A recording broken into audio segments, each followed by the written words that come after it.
اسی طرح عرب بھی آئے اور مشرق وسطیٰ کے ممالک بھی آئے، تو پاکستان کی خارجہ پالیسی اس وقت اس میں ایک تبدیلی آئی، بہت سارے تزویراتی تبدیلی ہم اس کو کہتے ہیں۔ اس وقت بہت سارے ممالک پاکستان کے ساتھ کھڑے ہوئے، پاکستان چونکہ بہت سارے ممالک کی ایک جنگ افغانستان کے اندر ریشیا کے خلاف لڑ رہا تھا۔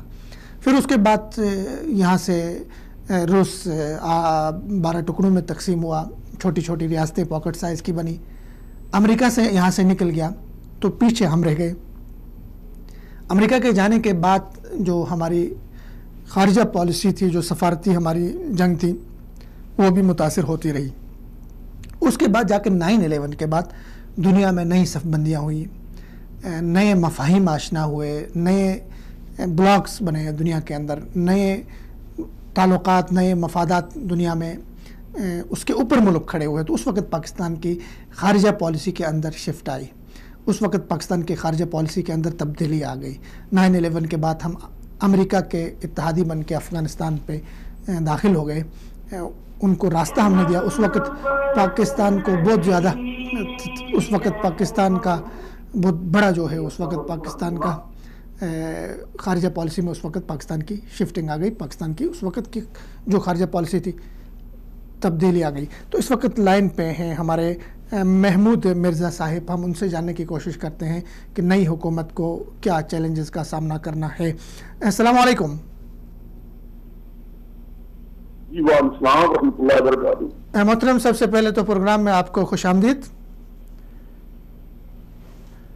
سر میرا پہلا سوال آپ سے یہ کہ پاکستان کی خارجہ پالیسی ہمیشہ سے کمزور رہی ہے اور مبہم رہی ہے، چونکہ ابھی نئی حکومت بننے جا رہی ہے، تو نئی حکومت کی خارجہ پالیسی کیا ہوگی آپ کے خیال میں، اور کن کن چیلنجز کا سامنا کرنا پڑے گا نئی حکومت کو اپنی خارجہ پالیسی کو اپنے سفارتی محاذ پہ اپنی خارجہ پالیسی کو تشکیل دینے میں، اور آپ کیا ان کو مشورہ دینا چاہیں گے کہ کن کن ان کا اضافہ کیا جائے خارجہ پالیسی کے محاذ پر؟ میں عرض کروں گا کہ مجھے عمران خان کے ساتھ کافی عرصہ کام کرنے کا موقع ملا، میں نے ان کی شخصیت کو قریب سے دیکھا ہے۔ وہ ان میں ایک بنیادی نقص یہ ہے کہ وہ کانوں کے کچے ہیں، اور کسی ملک کے سربراہ کے لیے یہ بات انتہائی جو ہے پریشان کن ہوتی ہے، اور اگر انہوں نے اپنے آپ پہ اعتماد نہ کیا اور لوگوں کی باتوں کو سنا اور اس پر عمل کیا تو یہ کوئی اچھے نتائج وہ نہیں دے سکیں گے۔ دوسری بات یہ ہے کہ وہ ذہنی طور پر سعودی عرب کے مخالف ہیں، اور سعودی عرب کے بغیر پاکستان کی اسٹیبلشمنٹ اور پاکستان کی معیشت یہ دونوں نہیں چل سکتی۔ اس لحاظ سے ان کے لیے کافی مشکلات ہیں۔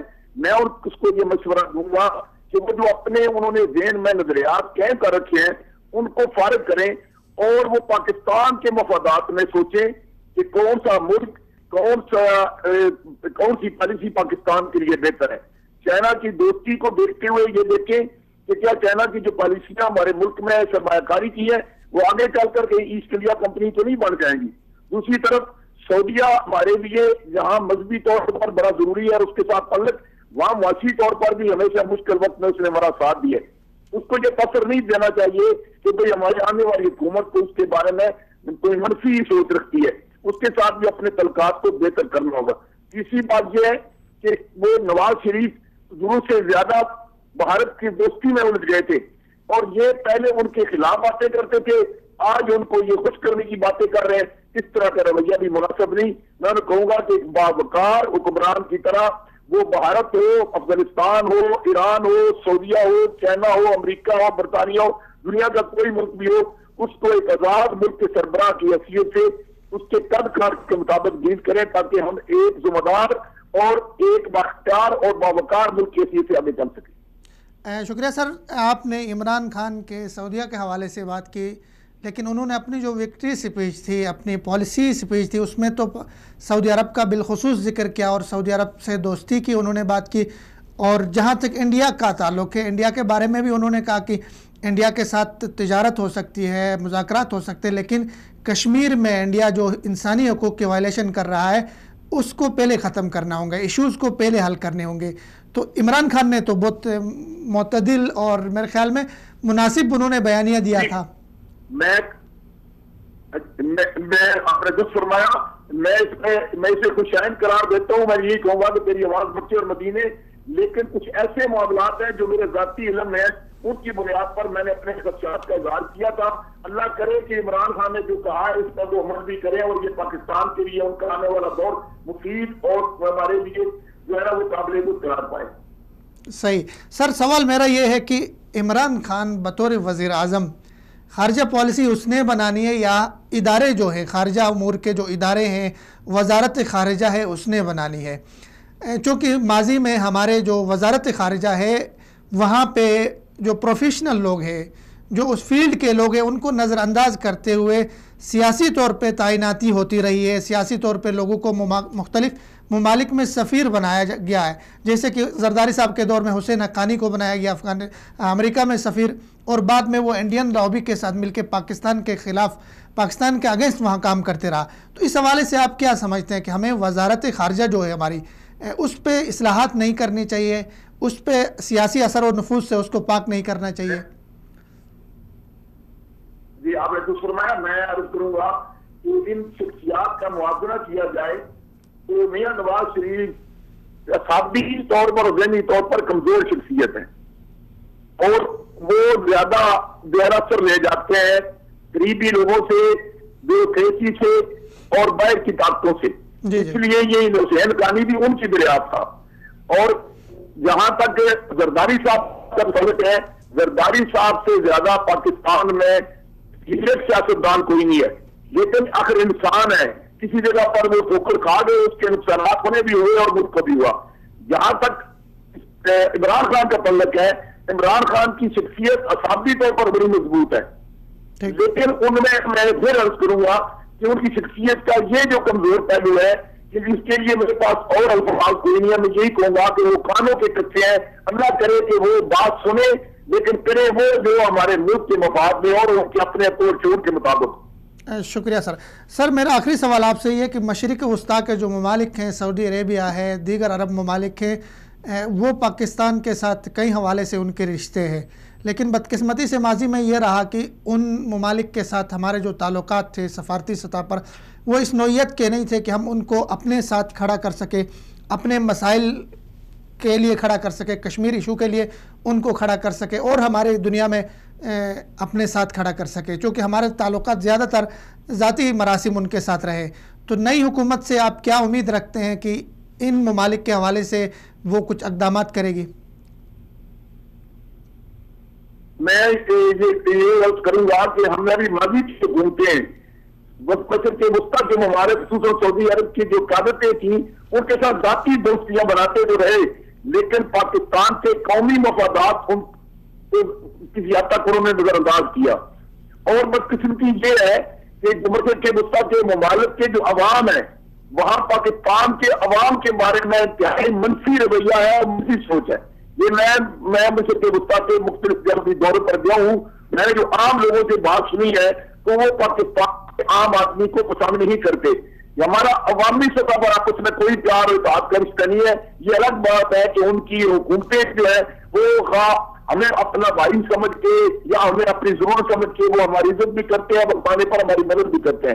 تو میں عمران خان صاحب سے یہ درخواست کروں گا کہ دونوں سطح پر کام کرنے کی ضرورت ہے. ایک ان حکمرانوں کو یہ یقین دلانا کہ ہماری آپ کی ضرورت نہیں ہے, ہم بھی آپ کی ضرورت ہے, اور انہیں باوقار طریقے سے یہ بات یقین دلانا کہ بھئی کشمیر صرف ہمارا مسئلہ نہیں ہے. اگر آپ ہمارے دوست اور بھائی ہیں تو آپ کا بھی مسئلہ ہے. اگر بھارت ہمارے ساتھ زیادتی کرتا ہے بس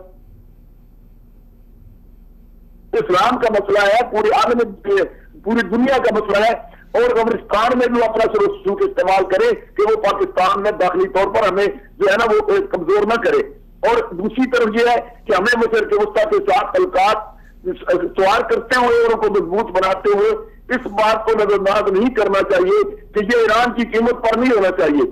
ایران کو یہ یقین دلانا چاہیے کہ کسی کے ساتھ دوستی کا مطلب آپ سے دشمنی نہیں, لیکن ایران کو بھی یہ بات سمجھنی چاہیے کہ دوستی کبھی یک طرفہ نہیں ہوتی.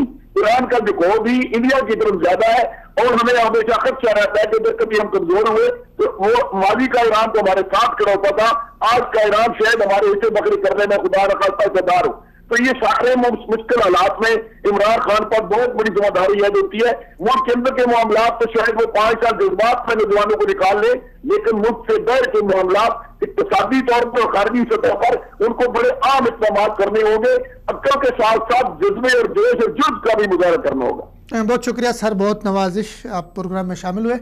ناظرین، محمود مرزا جہلمی صاحب نے بہت قیمتی باتیں اور بہت اچھی باتیں خاص کر مشرق وسطیٰ کے حوالے سے اور ایران کے ساتھ ہمارے سفارتی تعلقات کے حوالے سے ہمارے سامنے رکھی. ہم اگر جائزہ لیتے ہیں کہ ہمارے ساتھ جو ہماری سفارتی ناکامی ہے، سفارتی ہماری تنہائی ہے، اس کے محرکات کیا ہیں، اس کے اسباب کیا ہیں، تو ان میں اگر ہم پوائنٹس کے ساتھ رکھیں تو بنیادی سبب یہ ہے کہ ہمارے آج تک ہم نے یہ کلیئر نہیں کیا، یہ ہم نے واضح نہیں کیا کہ دنیا کے کس ملک کے ساتھ ہمارے کیا مفادات ہیں. چونکہ جدید نیشن سٹیٹ کے اوپر جو ممالک کے پالیسیاں بناتے ہیں، جو سفارتی تعلقات دوسرے ممالک کے ساتھ استوار کرتے ہیں، ہر ملک اپنا مفاد دیکھتا ہے. سیاست میں اور ملکوں کے تعلقات کے درمیان میں سفارتی تعلقات، خارجہ پالیسی میں دوستیاں اور دشمنیاں مستقل نہیں ہوتی ہیں. دوستیاں بھی تبدیل ہو جاتی ہیں، دشمنیاں بھی مفادات کو دیکھ کر تبدیل ہوتی ہیں. اور دو بہت اہم چیزیں ہوتی ہیں. ایک آپ کے اپنے ملک کے اندر جو حالات رونما ہوتے ہیں، جو جس طرح کے حالات ہوتے ہیں، اس کا آپ کی سفارت کاری پہ، آپ کی خارجہ پالیسی پہ اس کے اثرات مرتب ہوتے ہیں. اسی طرح دنیا میں جس طرح کے واقعات رونما ہوتے ہیں، اس کا بھی آپ کی سفارت کاری پہ، آپ کی خارجہ پالیسی پہ اثرات مرتب ہوتے ہیں. جیسے 9/11 ہوا، 9/11 کے بعد دنیا کی سیاست، دنیا کے مفادات، دنیا کے جدید تقسیم اور دنیا کے ممالک کے جدید اتحاد بنے. تو خارجہ معاملات میں یہ ضروری ہوتا ہے کہ دونوں چیزوں کو دیکھا جائے. ہمارے اگر سفارتی ناکامی کے اسباب ہم تلاشیں، اسباب اگر ہم دیکھنا چاہیں، تو بنیادی سبب یہ کہ ہمارے جمہوری جتنے ادوار ہیں اس میں ہماری کوئی خارجہ پالیسی بنی ہی نہیں سرے سے. ہم خارجہ پالیسی وہی سرد دور کی خارجہ پالیسی کو لے کر چلتے رہے. دنیا بہت آگے نکل چکے ہیں، دنیا کے مفادات تبدیل ہو چکے ہیں. پھر ہم نے یہ بھی ایک ٹرینڈ بنا دیا، یہ ہم لوگوں نے ایک اس طرح کا رویہ بنا دیا کہ جو بھی حکومت آتی ہے وہ اپنے من پسند افراد کو، وہ ریٹائرڈ جرنیل ہوتے ہیں، ریٹائرڈ آفیسرز ہوتے ہیں، ان کو کسی بھی ملک پہ سفیر لگا لیتے ہیں. حالانکہ سفارتکاری کا جو شعبہ ہوتا ہے، سفارتکاری جو ہوتی ہے وہ وزارت خارجہ سے متعلق ہوتی ہے. وہاں پہ جو افراد ہیں ان کی ٹریننگ، ان کی تربیت اسی کے اوپر ہوتی ہے. وہ ٹولز اور وہ کسی بھی سفارتی باریک بینیاں وہ اس سے واقف ہوتے ہیں. ہم اس سب کو پس پشت ڈال کے، آپ امریکہ جیسا اہم ملک جس کے بارے میں کہا جاتا ہے کہ وہ کسی ملک کا ہمسایہ نہ ہو کر بھی دنیا کے ہر ملک کا وہ ہمسایہ ہے. امریکہ کے ساتھ ہمارے تعلقات بڑی اہمیت کے حامل رہے، شروع سے لے کر اب تک اتار چڑھاؤ اس میں آتا رہا ہے. لیکن اس ملک میں ہم نے سفیر بنا دیا تو کس کو بنا دیا؟ حسین حقانی صاحب کو. اور حسین حقانی صاحب نہ تو وزارت فارن افیئرز کے تھے، نہ تو وزارت خارجہ کے آدمی تھے. اس کو صرف سیاسی اثر و رسوخ کی بنیاد پہ زرداری صاحب کے دور میں سفیر لگایا گیا امریکہ میں، اور اس نے ہمارے مفادات کے بجائے امریکہ کے مفادات کے لیے کام کیا. اور آخر میں جب اس کا سفارتی وہ ختم ہو گیا تو وہاں بیٹھ کے انڈین لابی کو، انڈین ایجنڈے کو وہ آگے بڑھاتا رہا، پاکستان کے اگینسٹ کام کرتا رہا. یہ امریکہ جیسے ملک میں آپ کا سفیر یہ کام کر رہا ہے، جس کو آپ نے سفیر بنا کے وہاں پہ بھیجا. اس کے بعد پھر ایک اسی طرح کی جو دوسری سفیر بنی وہ جو ہے وہ اسی طرح سیاسی اپوائنٹمنٹ تھی. اسی طرح دیگر ممالک کے اندر ہمارے جو سفیر ہیں، ہم جن کو سفیر بنا کے لگاتے، وہ یا تو کسی سیاستدان کے، کسی جرنیل کے، کسی بڑے شخصیت کے رشتہ دار ہوتے، ان کے عزیز ہوتے. ان کو سیاست سفارتکاری کی الف با کا بھی نہیں پتہ ہوتا. ان کو سفارتکاری کیا ہے، پاکستان کے مفادات کیا ہیں، ان چیزوں کا نہیں پتہ ہوتا. وہ مال پانی بنانے کی کوشش کرتے ہیں ان ملکوں میں. وہ پاکستان کے مفادات کو وہاں پہ لے کے نہیں چلتے، یا ان کو اپنے ذاتی مفادات زیادہ عزیز ہوتے ہیں. وہ 5 سال کا جو دورانیہ ہوتا ہے اس میں وہ چاہتے ہیں کہ زیادہ سے زیادہ مال پانی بنائیں، زیادہ سے زیادہ سمیٹیں. ایک تو ہمارا یہ بنیادی المیہ ہے کہ ہم سفارت کاری کے محاذ پہ، ہمارے وزارت خارجہ کا جو محاذ ہے وہ بالکل فیل ہے. پچھلے 5 سال کا جو دورانیہ تھا سابقہ حکومت کا، مسلم لیگ نون کا، اس میں شروع تو یہ ہے کہ 4 سال تک ہمارا کوئی وزیر خارجہ نہیں رہا. ہم نے ایک مشیر خارجہ بنا دیا سرتاج عزیز صاحب کو. سرتاج عزیز صاحب کا آپ اگر کیریئر اس کو اٹھا کے دیکھیں، اس کا ماضی کو اٹھا کے دیکھیں، وہ 99 میں جب کارگل وار ہوا تھا اس وقت وہ پاکستان کے وزیر خارجہ تھے. کسی بھی دنیا کے ایک ملک کو بھی وہ اپنے ساتھ کھڑا نہیں کر سکے. اس کو اٹھا کے ہم نے دوبارہ سے مشیر خارجہ بنا دیا اور پاکستان سفارتی محاذ میں جو تنہائی کا شکار ہوا وہ سب کے سامنے. اس وقت ہمارے ساتھ لائن پہ موجود ہے جناب سینئر صحافی صابر شاکر صاحب. سر السلام علیکم. وعلیکم السلام. سر سب سے پہلے تو خوش آمدید پروگرام میں آپ کو. جی بہت شکریہ نوازش آپ کا. سر پاکستان کی کمزور اور مبہم خارجہ پالیسی کے اوپر ہم بات کر رہے ہیں. یہ ہمیشہ سے زیر بحث رہی ہے. تو نئی حکومت 11 اگست کو حلف اٹھائیں گے، وزیر اعظم صاحب بنیں گے عمران خان صاحب. اس کے بعد ان کو کن چیلنجز کا سامنا کرنا پڑے گا سفارتی محاذ پر؟ آپ کے خیال میں نئی حکومت سفارتی اس بحران سے نکل پائے گی؟ دیکھیں یہ تو ڈیپینڈ کرتا ہے، حکومت جب حکومت سازی ہو جائے اور اس کے بعد اندازہ ہوگا. لیکن اگر عمران خان صاحب وزیر اعظم بنتے ہیں اور ان کی پہلی تصویر جو انہوں نے کی ہے تو اس سے تو اندازہ یہی ہے، جب تک وہ بولتے رہے ہیں تو اس سے اندازہ ہے کہ ماضی سے مختلف ہوگی صورتحال اور پاکستان کی خارجہ پالیسی بھی بہتر ہوگی اور اس میں ایک ڈگنیٹی کا عنصر جو ہے وہ غالب رہے گا. ایسا نہیں ہوگا کہ پاکستان جیسے ماضی میں ہمارے حکمرانوں نے بڑی طاقتوں کے ساتھ ڈیل کیا اور اسی طریقے سے عمران خان بھی وہی رویہ اختیار کریں گے. میرا اندازہ ہے کہ سچویشن بہتر ہوگی اور مختلف ہوگی. جی انشاءاللہ بہتر ہوگی. سر دوسرا میرا سوال ہے کہ عمران خان صاحب نے اپنی وکٹری اور پالیسی سپیچ میں بھارت کے ساتھ مذاکرات کی بات کی، بھارت کے ساتھ تجارت کی بات کی، ایک قدم کے مقابلے میں 2 قدم آگے بڑھنے کی بات کی.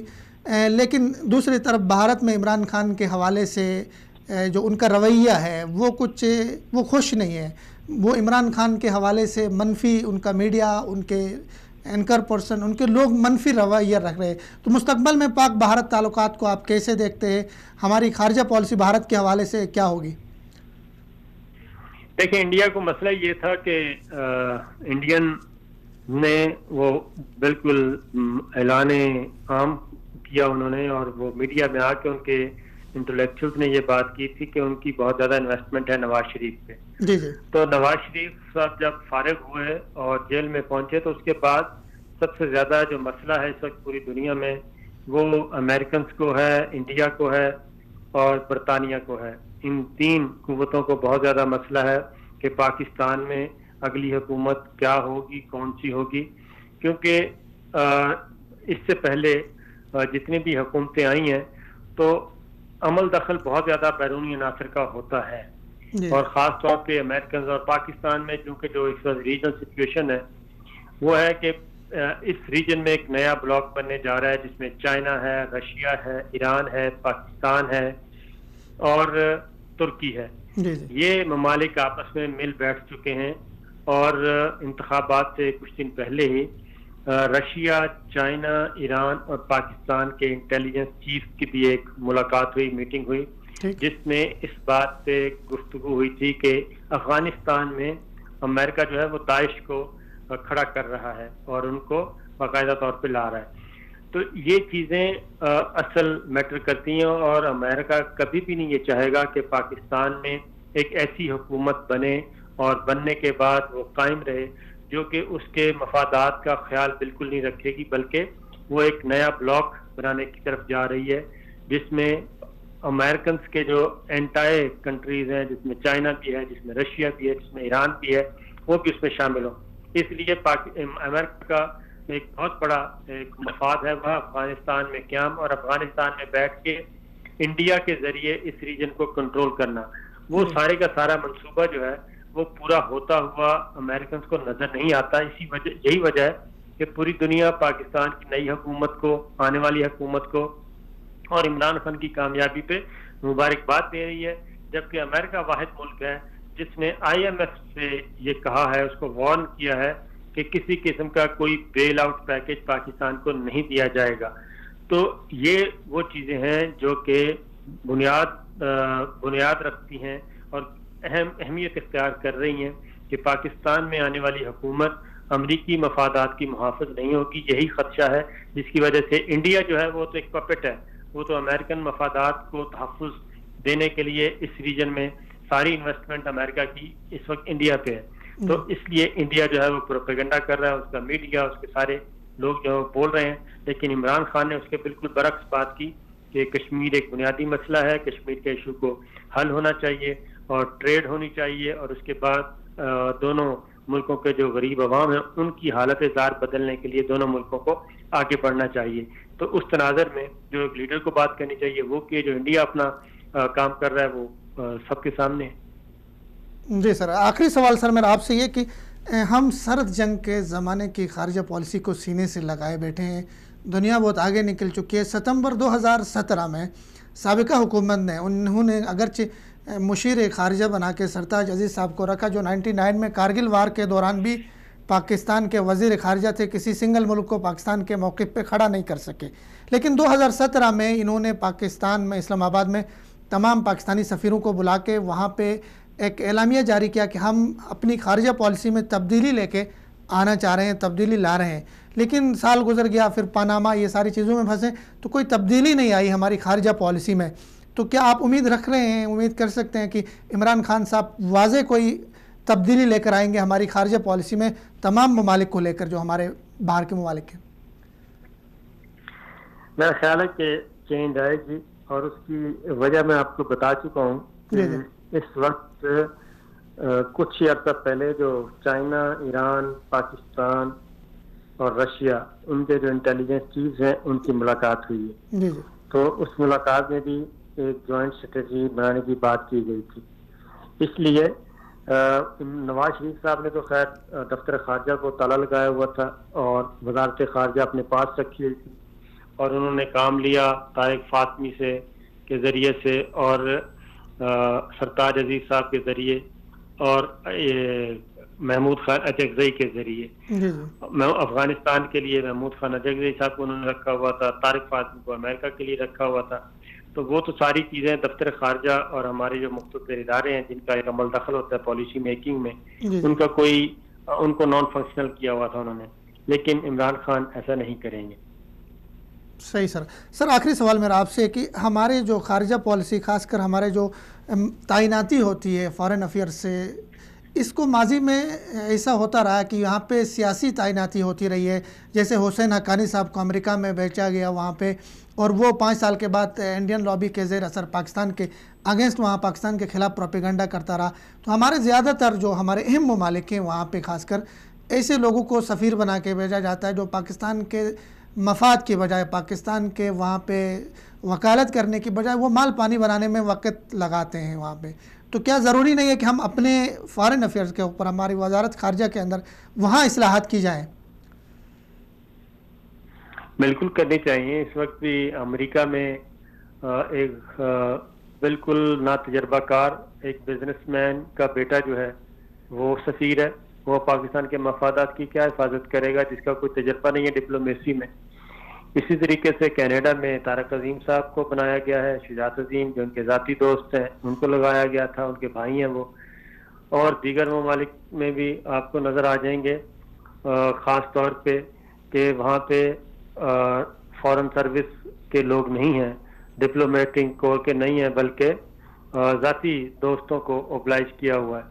تو یہ اسی چیز نے نقصان پہنچایا پاکستان کو اور پاکستان کی خارجہ پالیسی کو, جس کی وجہ سے سپیس ملی انڈیا کو اور پاکستان کے مخالف سوچ کو دنیا میں. تو اس کا خمیازہ تو ہم بھگت رہے ہیں.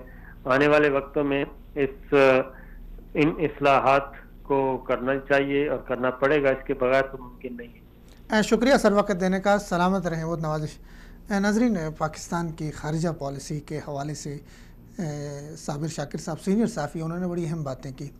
ایک تو یہ بات کہ ہم جو ہے مختلف ممالک کے اندر جو ہمارے سفارتکار ہیں, جو سفیر ہیں, جن کو ہم وہاں پہ تعینات کرتے ہیں, وہ فارن سروس کے نہیں ہوتے ہیں, ڈپلومیسی وہ نہیں جانتے ہیں, وہ سفارتکاری نہیں جانتے, وہ صرف کسی جرنیل کے, کسی سیاستدان کے رشتہ دار ہوتے ہیں, کوئی بزنس مین کا بیٹا ہوتا ہے, کوئی کسی طرح کا اس کا تعلق ہوتا ہے، سیاسی بیک گراؤنڈ ہوتا ہے، ایسے لوگوں کو ہم وہاں پہ تعینات کرتے ہیں اور وہ اپنے ذاتی مفادات کو ملکی مفادات پہ ترجیح دیتے ہیں، اپنے ذاتی مفادات کو لے کر آگے بڑھتے ہیں۔ اور اسی طرح ہمارے جو ملک کے سربراہ ہوتے ہیں ان کی بھی دلچسپی نہیں ہوتی ہے، کیونکہ آج کے دور میں سفارتکاری، کسی ملک کے ساتھ آپ کے سفارتی تعلقات بڑی اہمیت کے حامل ہیں، ورنہ دنیا آپ کو راہ میں پڑی گھاس سمجھ کے وہ چرے گی، اس کو کھائے گی۔ آپ اگر پچھلے 5 سال کا جائزہ لے لیں تو انڈیا جو ہمارا ایک ازلی دشمن ہے ہمارے پاکستان کے، کبھی اس کے ساتھ تعلقات خوشگوار نہیں رہے، انہوں نے کبھی ہمیں دل سے تسلیم نہیں کیا۔ انڈیا کے جو وزیر اعظم ہیں نریندر مودی صاحب، انہوں نے صرف پچھلے 5 سال کے دوران، اس سے پہلے کہ جب وہ تھا باراک اوباما تھا وہاں امریکی صدر، 7 ملاقاتیں انہوں نے باراک اوباما سے کی، 12 سے زیادہ انہوں نے امریکہ کے دورے کیے، اور وہاں پہ انہوں نے ہر طرح کے ان کے امریکہ کے لوگوں سے ملاقاتیں کی۔ اور اسی طرح آپ اگر مشرق وسطیٰ کے ممالک دیکھیں تو وہ انہوں نے بہت اچھے تعلقات بنائے دبئی کے ساتھ، اسی طرح اور ممالک کے ساتھ مشرق وسطیٰ میں، اور صرف وہاں کی حکومتوں کے ساتھ تعلق نہیں بنایا بلکہ وہاں کی جو انڈین کمیونٹی تھی ان کے ساتھ بھی بیٹھک کی، ان کی باتیں بھی سنی، وہاں پہ تجارتی تعلقات بڑھائے، انڈین بہت ساری کمپنیاں وہاں لے کر آیا، بزنس کو فروغ دیا۔ جبکہ آپ اگر ہمارے پچھلے 5 سال کا ریکارڈ اٹھا کے دیکھیں، ہمارے وزیر اعظم صاحب لندن کے تو دورے کر رہے ہوتے ہیں جہاں پہ ان کے بچے تھے، جہاں پہ ان کے بیگم بیمار تھی، لندن کے تو اس کے دورے ہوتے رہے، ہر مہینے میں ہوتی تھی، لیکن امریکہ کے دورے نہیں ہوئے۔ اور اسی طرح ہمارا وزیر اعظم جو بعد میں بنایا گیا تھا عباسی صاحب، ان کو امریکہ کے ایئرپورٹ میں ان کی حد تک عزت کی گئی، ان کا مطلب انسلٹ کی گئی، ان کے کپڑے اتارے گئے۔ تو یہ ہمارے لیے سوچنے کا مقام ہے کہ ہماری خارجہ پالیسی کیسی ہے، ہمارے ملک کی جو سربراہ بنتے ہیں اس ملک کے، اس قوم کے، ان کے مفادات کیا ہوتے ہیں، ان کے ذاتی مفادات کیا ہوتے ہیں۔ اسی طرح آپ دیکھیں سارے کانفرنس ہونی تھی پاکستان میں، انڈیا نے انکار کر دیا۔ ہم دیگر 4-5 ممالک کو ملا کے پاکستان میں کر سکتے تھے وہ کانفرنس، ہم بنگلہ دیش کو ملا سکتے تھے، افغانستان کو ملا سکتے تھے، اور اسی طرح سری لنکا کو ملا سکتے تھے اپنے ساتھ، لیکن ہم نے اس محاذ پہ بھی ہم ناکام ہوئے، اور پاکستان میں جو سارے کانفرنس ہونی تھی وہ نہ ہو سکی۔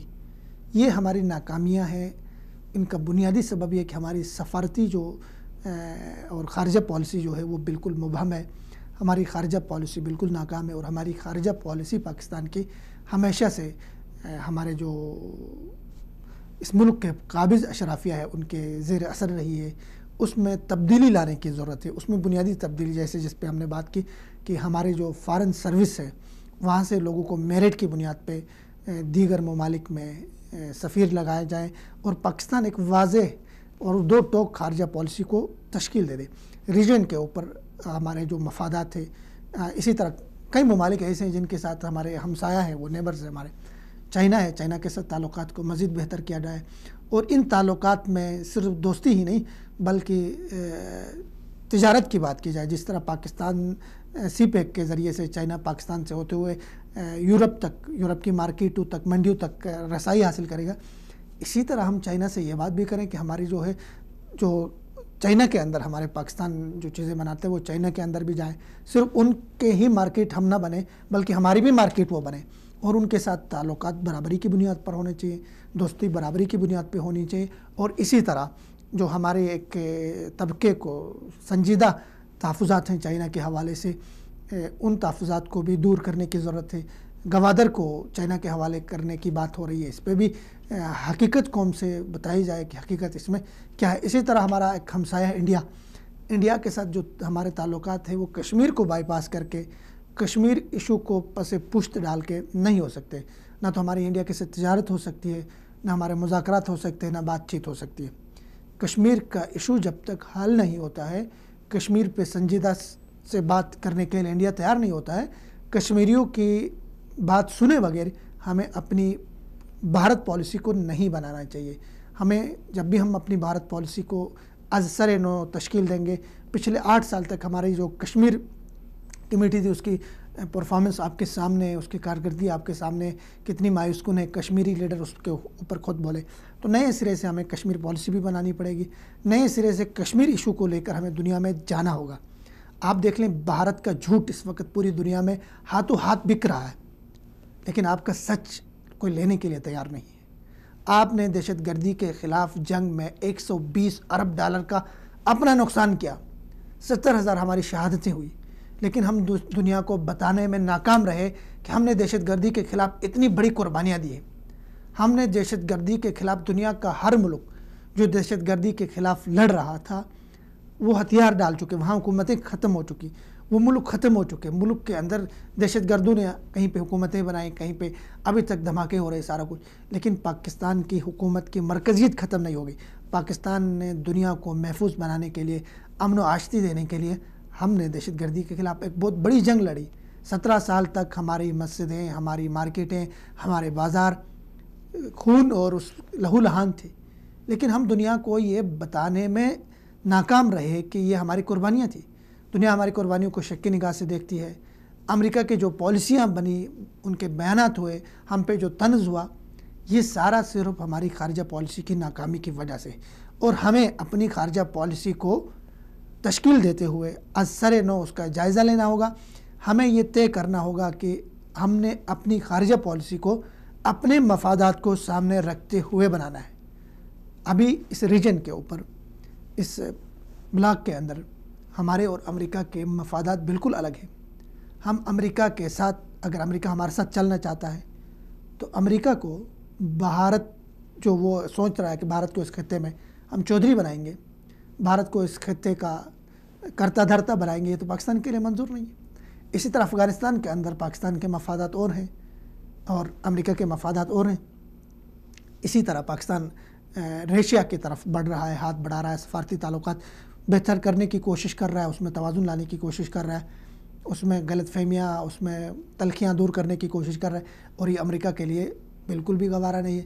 چائنا کے ساتھ پاکستان کے بڑھتے ہوئے تعلقات گوارا نہیں ہے۔ تو ہمیں اپنے تعلقات جن ممالک کے ساتھ بڑھانے ہیں وہاں پہ ہمیں اپنے مفاد کو دیکھنا ہوگا۔ اسی طرح ایران ہے، ایران ماضی میں پاکستان کے ساتھ ایران کے بڑے اچھے تعلقات رہے ہیں، لیکن بدقسمتی سے بعد میں جو انقلاب کے نام پہ وہاں جو کچھ ہوا، اس کے بعد پاکستان کے اندر فرقہ واریت کی ایک لہر آئی، لٹریچر آیا، ایک ہمارے امن کو تباہ کرنے کی، سبوتاژ کرنے کی کوشش کی گئی، اور حال ہی میں ایران کو ہمارے خلاف ایک بحث کیمپ کے طور پہ انڈیا نے استعمال کیا۔ ایک حاضر سروس ان کے کرنل انڈیا سے بیٹھ کے، ایران سے بیٹھ کے، چابہار سے بیٹھ کے پاکستان میں آپریٹ کر رہا تھا۔ پاکستان کو عدم استحکام سے دوچار کرنے کے لیے ان کی زمین استعمال ہو گئی، ان کے پاسپورٹ استعمال ہو گئے، عزیر بلوچ، بہت سارے نام ہیں جو ایران کی سرزمین ہمارے لیے استعمال کرتے رہے، ہمارے خلاف استعمال کرتے رہے۔ تو ہمیں ایران پہ بھی واضح کرنا ہے کہ اگر آگے چلنا ہے، دونوں کے مفادات اسی میں ہیں کہ ایران کی سرزمین پاکستان کے خلاف استعمال نہ ہو۔ ایران ہمیں یہ گارنٹی دے دے کہ وہ بھارت کے لیے، اگر اس کو، ایران کو ہم سے اور بھارت میں سے ایک کو چننا ہوگا۔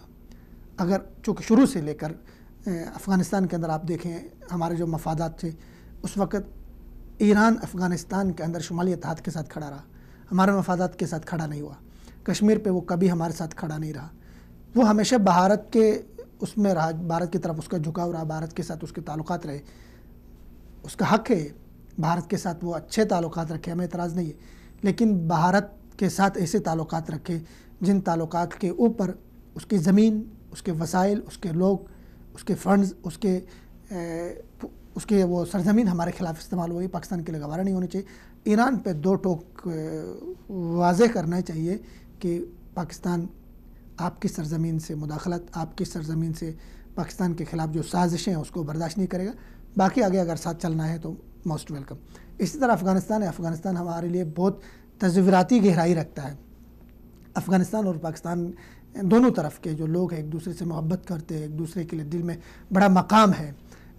لوگوں کے درمیان جو غلط فہمیاں ان کو دور کرنے کی ضرورت ہے۔ افغانی جو بھائی ہمارے پاکستان میں ہیں، بہت بڑی تعداد میں ہونے کے باوجود بدقسمتی سے ہم نے ان کے لیے جو ہے وہ دوریاں جو ہمارے درمیان پیدا ہوئی اس کے باوجود ہم کم نہیں کر سکے، اس کو کم کرنے کی ضرورت ہے۔ افغانستان کے جو لوگ پاکستان میں ہیں، قانونی طور پہ وہ رہ رہے ہیں، ان کو تنگ نہیں کرنے کی ضرورت ہے، ان کے لیے مشکلات پیدا کرنے سے گریز کرنا ہوگا۔ وہ ہمارے بھائی ہیں، بلکہ افغانستان کسی دور میں پاکستان کی سب سے بڑی تجارتی منڈی ہوا کرتی تھی۔ اب اس کی جگہ دیگر ممالک نے لی. افغانستان سے ہمیں ٹریڈ کرنی ہوگی, ہمیں تجارت کرنی ہوگی. افغانستان میں امن قائم کرنے کے لیے ہمیں کوششیں کرنی چاہیے. افغانستان میں ایک پیسفل, امن فل اور افغانستان میں ایک خوشحال حکومت ہمیشہ سے پاکستان کے مفاد میں رہی ہے اور پاکستان کے مفاد میں رہے گی.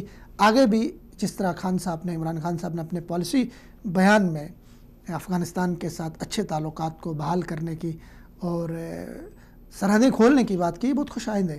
افغانستان کے بغیر ہمارے لیے مشکلات ہیں اور ہمارے بغیر افغانستان کے لیے بہت ساری مشکلات ہیں. افغانستان کو بھی ہم نے اپنے ساتھ لے کر چلنا ہے. اسی طرح دیگر جو ممالک ہیں, خاص کر سعودی عربیہ نے ہر مشکل وقت میں پاکستان کا ساتھ دیا ہے.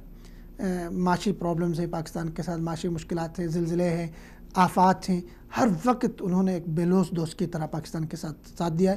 اسی طرح پاکستان کی قوم سعودی عرب کے حوالے سے, خاص کر جیسے حرمین شریفین وہاں جذبہ رکھتی ہے, ایک عقیدت رکھتی ہے. تو سعودیہ ہمارا ایک بے لوث دوست ہے, لیکن سعودیہ کے ساتھ بھی ہمارے تعلقات مزید بہتر کرنے کی ضرورت ہے. وہاں پہ جتنے پاکستانی رہ رہے ہیں ان کے جو حالات ہیں اس پہ بھی ہمیں غور کرنے کی ضرورت ہے. سعودیہ کے ساتھ تجارت کو بھی بڑھانے کی ضرورت ہے. ہم کشکول تھامے جانے کی بجائے وہاں پہ جو ہمیں تجارت کے مواقع ہیں, انڈیا کے جو چیزیں وہاں آتی ہیں, ان کی ملٹی نیشنل کمپنیاں آتی ہیں, ان کی چیزیں وہاں پہ آتی ہیں ان کی مارکیٹ میں, اس کی جگہ پہ پاکستان اپنی چیزیں بیچ سکتا ہے. پاکستان کو ٹریڈ کرنے کی, تجارت کرنے کی ضرورت ہے. اور اسی طرح OIC میں اپنے کردار کو ہمیں ادا کرنے کی ضرورت ہے. ترکی بہت تیزی کے ساتھ آگے بڑھ رہا ہے اور بہت ترقی کر رہا ہے, دنیا میں ایک نام کما رہا ہے. وہاں پہ اردگان صاحب بہت شہرت کے حامل ہو چکے. ترکی کے ساتھ بھی ہمیں اچھے تعلقات ماضی میں رہیں, مزید تعلقات بہتر بنانے کی, تجارت کو فروغ دینے کی ضرورت ہے. اس طرح مشرق وسطیٰ کے سبھی ممالک میں پاکستان کو ایک پاورفل رول ادا کرنے کی ضرورت ہے. اور وہاں پہ جتنے ہمارا زر مبادلہ کے جتنے وہ ہیں ترسیل ہوتی ہے, وہ زیادہ جو آتا ہے وہ خلیجی ممالک سے آتا ہے, مشرق وسطیٰ کے ان ممالک سے آتا ہے. تو اس کو مزید بہتر کرنے کی اور وہاں جو پاکستانی ہیں, اوورسیز ہیں, ان کے حالات زار کو, ان کے ساتھ کھڑے ہونے کو, ان کو سننے کی ضرورت ہے. آپ دیکھیں مودی کتنی دفعہ ان ممالک کا دورہ کر چکے اور اپنی کمیونٹی سے مل چکے, جبکہ ہماری طرف سے ہمارے جو وزیر اعظم صاحب ماضی میں آتے رہے, کبھی انہوں نے کوشش بھی نہیں کی کہ اپنے لوگوں سے ملیں, ان کے مسائل سنیں, ان کے پرابلمز سنیں, ان کو حل کرنے کی کوشش کریں. تو خلاصہ اور نچوڑ یہ ہے آخر میں کہ پاکستان کو ایک مضبوط اور باہمی امن کا خواہ اور امن چاہنے والا ملک بنانا ہے, جو دنیا کے تمام ممالک کے ساتھ بہتر سفارتی, تجارتی, معاشی تعلقات کو استوار کرے, مضبوط بنائے اور پاکستان کی قربانیوں کو دنیا قدر کی نگاہ سے دیکھے. پاکستان کا عالم اسلام میں جو مقام ہے, عالم اسلام کی پاکستان آخری چٹان ہے, اس مقام کو بحال کرنا ہے. ہم کشکول کو توڑنا ہے, سفارتی تعلقات کو برابری کے لیول پہ. پاکستان کی جس طرح انسلٹ ہوتی رہی ہے, جس طرح حقارت ہوتی رہی ہے, جس طرح پاکستان کے اوپر الزام تراشیاں ہوتی رہی ہے, دہشت گردی کو پاکستان سے جوڑا گیا ہے, ان سارے چیزوں کو ختم کرنا ہے. اور یہ ساری چیزیں تب ختم ہوں گی جب ایک مضبوط خارجہ پالیسی تشکیل دی جائے گی, جس میں ذاتی مفادات کے بجائے, تنظیموں کے مفادات کے بجائے, پارٹیوں کے مفادات کے بجائے, ریٹائر جرنیلوں اور سیاستدانوں کے مفادات کے بجائے ملکی مفادات کو سب سے مقدم رکھا جائے گا. تو اسی کے ساتھ آج کا پروگرام کا وقت ختم ہوتا ہے. فردوس جمال کو اجازت دیجیے, ملتے ہیں اگلے ایک پروگرام میں نئے موضوع کے ساتھ. اللہ حافظ.